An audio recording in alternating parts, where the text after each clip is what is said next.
My name is Dr. Kiggundu Spire. I am a gynecologist and I work with General Hospital as a minimal access surgeon. I also work as the acting president of the Association of Laparoscopic Surgeons of Uganda, an association that brings together all practicing minimal access surgeons. So today I'm privileged to talk about the scope of minimal access in the country. Minimal access is known world over as the modality we use for most of the surgeries. Let it be general surgery, urology, gynecology, neuro, whatever you want to think about, minimal access has place. And as a country, I think we have made very good strides in the right direction, because as I speak now, through the Association of Laparoscopic Surgeons, we have trained over 100 surgeons in the country, and these surgeons are able or have established practice within different hospitals, renowned hospitals in the country. And these are private, profit, private, not-for-profit, and also public institutions. Of course, we still have a challenge that the numbers are still small, and logistical challenges here and there, the cost of training, but we are working so hard to make sure that we catch up with the developed countries so that we can give our patients the best care, the best surgical experience through minimal access. Minimal access generally brings many advantages to the patient.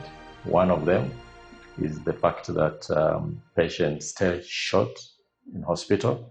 It really minimizes the hospital stay of patients, and this this works to free up hospital space and bed space.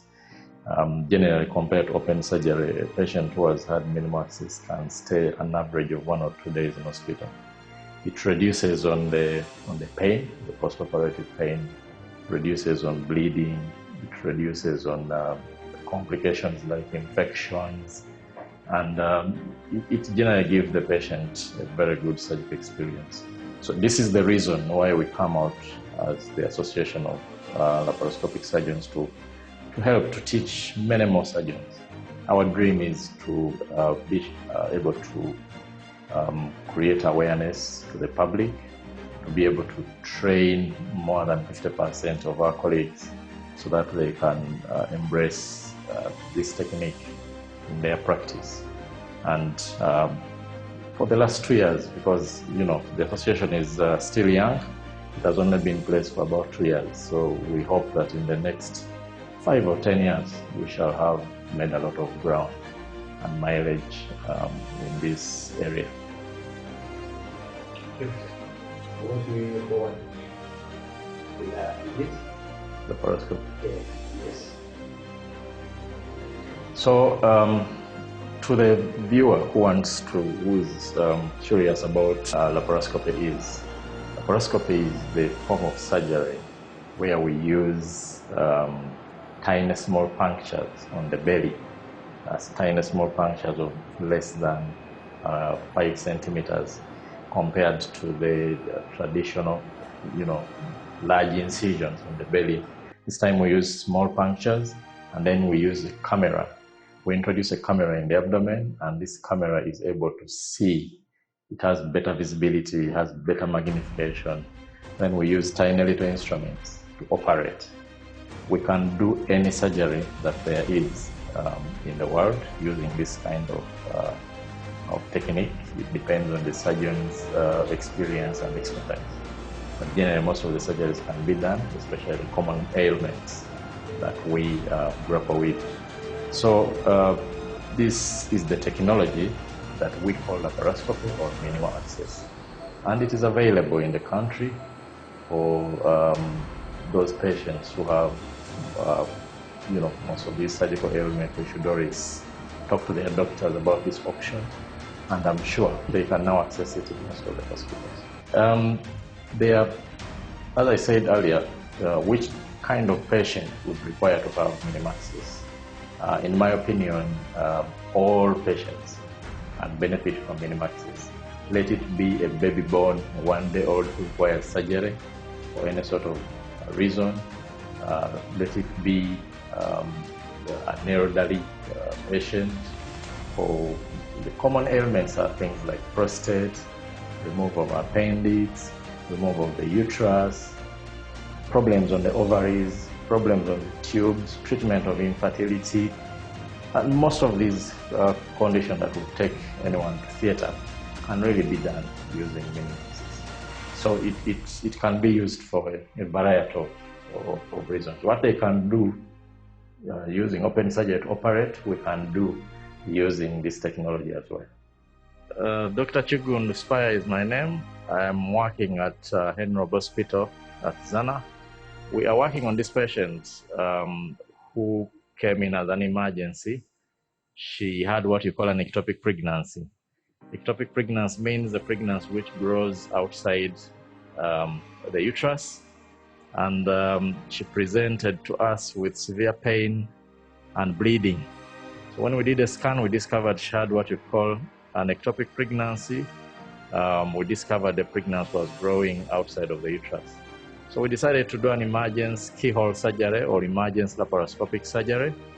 And when we put in a camera, this is what we see. What we see is there is a uterus here. This is the uterus, and the uterus seems to be empty, not quite large. This is the ovary on the right side here. This is the tube. And this tube, unfortunately, also had an ectopic pregnancy last year, and she was operated by open surgery. The reason why she probably had an ectopic is because she had this scarring. These are scars. These scars might have happened in the previous years or recent years, 1 or 3, 4 years, we do not know. But it's clear that she had this scarring, which I'm trying to cut off now using a scissor. So these are the scars that most likely are responsible for the blockage of the tubes. So we have removed those scars, as you've seen, and we found quite a significant amount of blood inside her abdomen. And this is a threat to her life because an ectopic pregnancy can cause death if not treated quickly. So when you look at the opposite tube, which is the left tube, you now can see what she has bleeding, as you see here. And this is what we're trying to achieve to stop this kind of bleeding. This is the tube where the pregnancy grew. The whole of this tube coming from here, you can see it is swollen with the pregnancy inside there. So here it had burst, or what we call rupturing, and this is the source of bleeding. So our job is going to be to remove this tube because it is obviously a very bad tube, and then to try and stop bleeding using our instruments.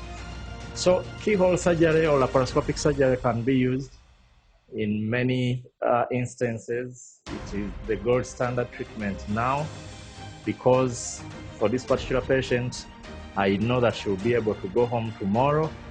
But if I have done open surgery, then she would stay in hospital for about 3 days. These are the benefits we are talking about. The other advantage is that the patient will have minimal pain after surgery because we used small punctures on her belly and those heal very fast. We do not also need a lot of human resource to do this because here I'm operating with just one person, and it is cost effective. So it is not true that laparoscopic surgery should be very expensive. Every woman should be able to afford it.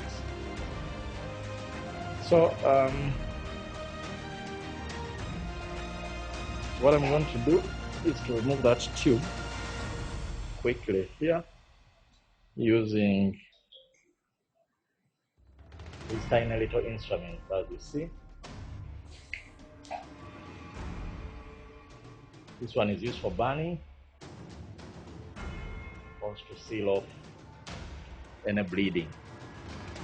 So we are trying to advocate for this method of surgery in all our hospitals in Uganda, especially in the urban areas, but slowly by slowly, we shall be able to get into the rural areas.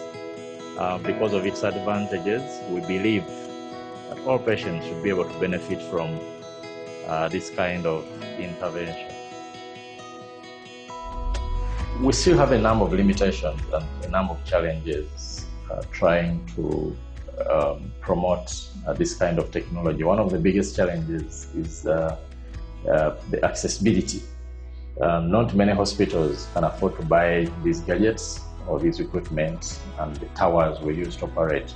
And not many hospitals can really be able to maintain the equipment. So that still is a challenge. But I'm happy to say that we have now got a number of suppliers in the country who have come up to help us to provide the equipment on a reduced cost, and also provide biomedical engineers who help us to maintain and service these equipment. So this is really very helpful. The other problem is, of course, the affordability of the service. Most of the patients cannot afford the service because it is a new technology, and obviously the figures will be a little bit high. An average laparoscopic procedure would cost about 5 million, between 3 and 5. But as an association, we're working together to make sure that the more we train more people, we think that that will help bring the cost down. So if you have more people doing the same thing, then automatically we know that the cost will eventually come down. So we're working hard towards making the cost of minimum access almost similar to the cost of open surgery.